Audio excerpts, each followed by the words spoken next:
I just finished replacing all the rubber needles in the front with cylinder needles, and I've lifted up all of the cylinder needles between the 9 o'clock hash mark and the 3 o'clock hash mark right over here. And I'm going to crank around now so that I can take my rubber dial off. So I crank. You hear that last click, so you know that you're in a good spot, and you just simply unscrew your rubber with that little gold screw that we tightened up before, and set your rubber aside. So I'm starting my heel. Remember, I am doing my heel along the back of the machine. I start at the 9 o'clock position right here. Now, you need to put your heel spring on, so go ahead and do that. And the tension knob in the front of the machine, I usually loosen 3 notches. So I'm going to turn that 3 notches, and to loosen it, you turn to the right. I know that sounds like a lot, but I don't have any trouble with stitches dropping off my heels if I loosen it that much, and my heels are beautiful. When I take the sock off the machine and when I wear the socks, there's no pulling at all at the heel. And the next thing that you need to do is hang your heel weights. So I put one here. This is the 12 o'clock position, and I hang it right underneath the 12 o'clock position, about an inch down. Then at the 9 o'clock position, I go in about 2 full needles, and around the 3rd needle, I go down about an inch, and I hang one there. And then at the 3 o'clock position, I go into the 3rd needle and hang a heel weight down about an inch underneath the 3rd needle. And I'll do 4 passes. I never do more than 4. I know some people can do more. This is what I do. It's the way it works for me. And the heel that I'm actually going to be doing is the Jenny Dieters heel. I get no credit at all. Jenny Dieters designed a beautiful heel, and you can go on the Erlbacher Gearhart website on YouTube and you can view her heel there. So I'm hanging the first heel weight. I'd like to say the reason why I form my heels on the back of the machine is because I can see exactly where I'm placing those heel forks. When I'm doing it from the front, I have to bend too far over to see where my placement is.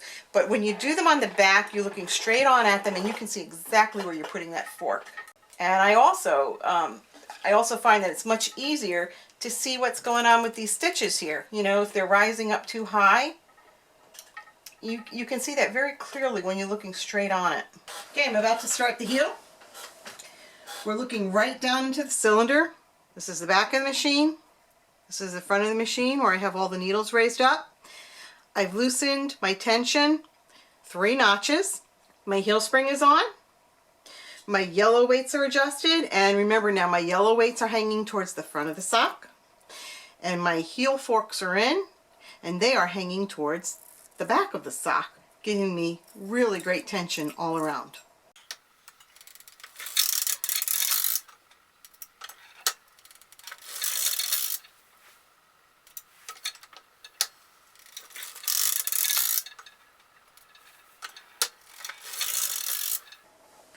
Now I've done 4 passes, I'm going to move up those heel weights. You can see I have a nice clear view of them because I'm doing my heel on the back of the machine.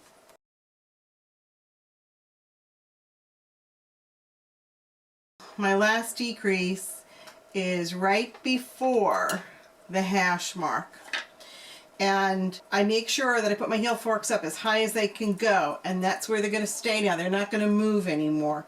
So after I finish my decrease, I'll start my increase, but these heel forks are not going to move anymore. And you're going to leave those on. You do not take them off when you're done with the heel. You're going to leave them on until you're ready to do the toe. It's very important that they stay on there. Now, whenever I start my increase, for any heel that I'm doing, I lower the needles, the appropriate needles for whatever heel I'm doing first. And then once I lower them, I actually will lift these up just a little bit. I find if I do that, I have a lot less problems with drop stitches on the first few rows. And of course, make sure that your latches are open.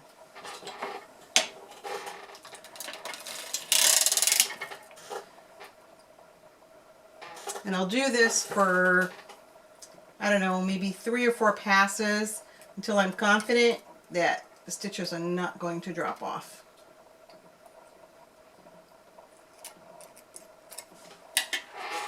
So here I go again. I'm just going to lift them up slightly. Make sure my latches are open, and then I'll crank.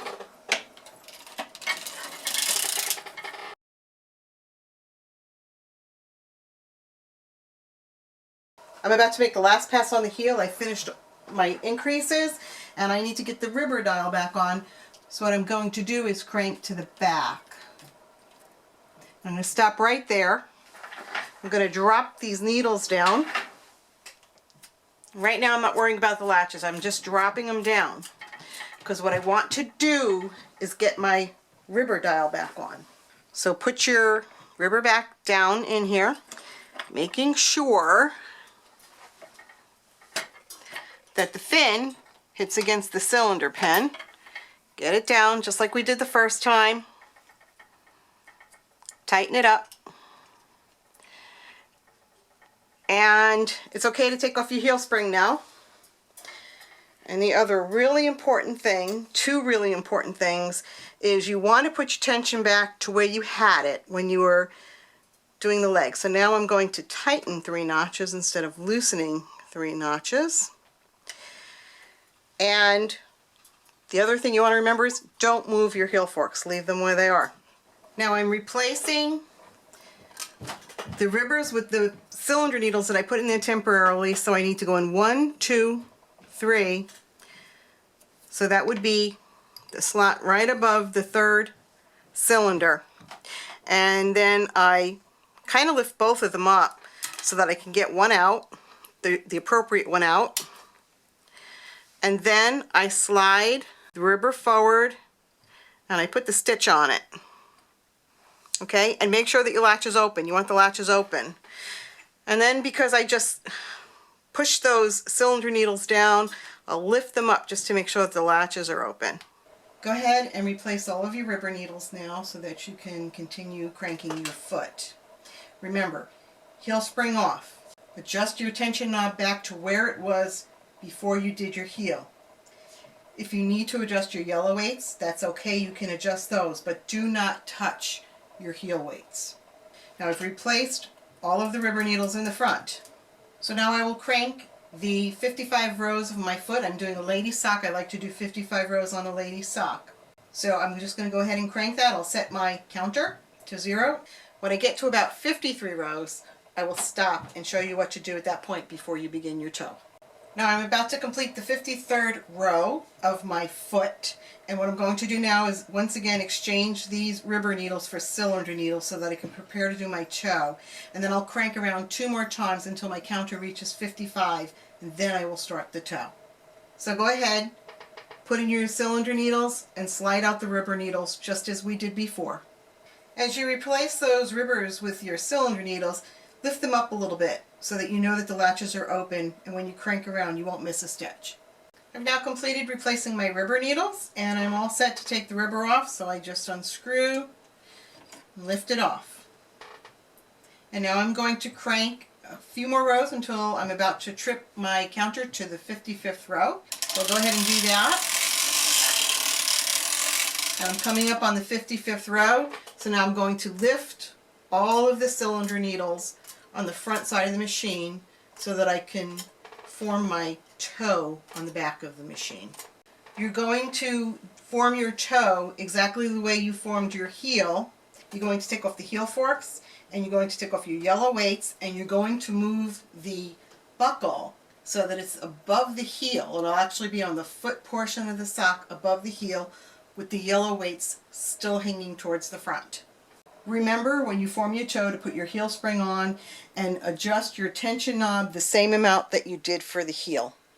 I'm on the last increase row of my toe, so now I come around and I stop at the back of the machine, and now I lower these needles and I make sure that the latches stay open.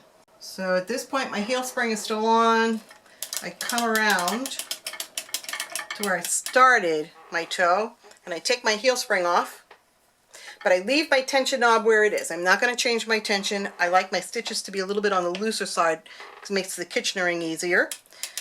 So I go around to 3 o'clock, which is where I began my sock, and then I just do one more complete round, and then I go back to 3 o'clock, and the cylinder needle that's right before the 3 o'clock hash mark is where I'm going to stop, but I want the latch to close on that. So I go in and I just look, and I make sure the latch is closed on it. And it just closed on it. You may not see it, but you can believe me. And then I cut off enough yarn to do my Kitchener. And after I cut it, I pull it through where I stop. So I'm pulling it in between the cylinder needles before the hash mark and after the hash mark. And then I go ahead and I thread my waist yarn back in. So I have my waist yarn threaded back in, and I'm catching it in the hook of the first cylinder needle after the 3 o'clock hash mark, and I'm going to crank very slowly, and I make sure that that latch is going to close over that waist yarn, and it did, and I go slowly for the next few needles to make sure it's catching. And once I'm confident that everything's caught, then I can just crank around as many rows as I want with my waist yarn. Now, to take your waist yarn off, if you cut the little loops on every stitch, you just need to cut one loop on every stitch all the way around, making sure that you're only cutting the waist yarn and not the sock yarn, this will pull right off for you. So just go this way all the way around. I'm almost back to where I started, so I have a few more left to clip.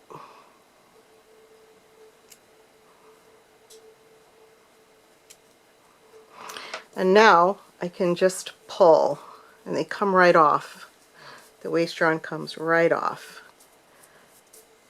And then you just have these little bits to pull out. And then of course you have, this is where we ran the waist yarn and the sock yarn together for a few stitches. So you can just kind of tug and pull, and that will come out. And you just finish taking this out here, and you have a really beautiful selvage edge. And now you just go and close up your toe the way you normally like to, your favorite method, and you will have a really beautiful pair of socks.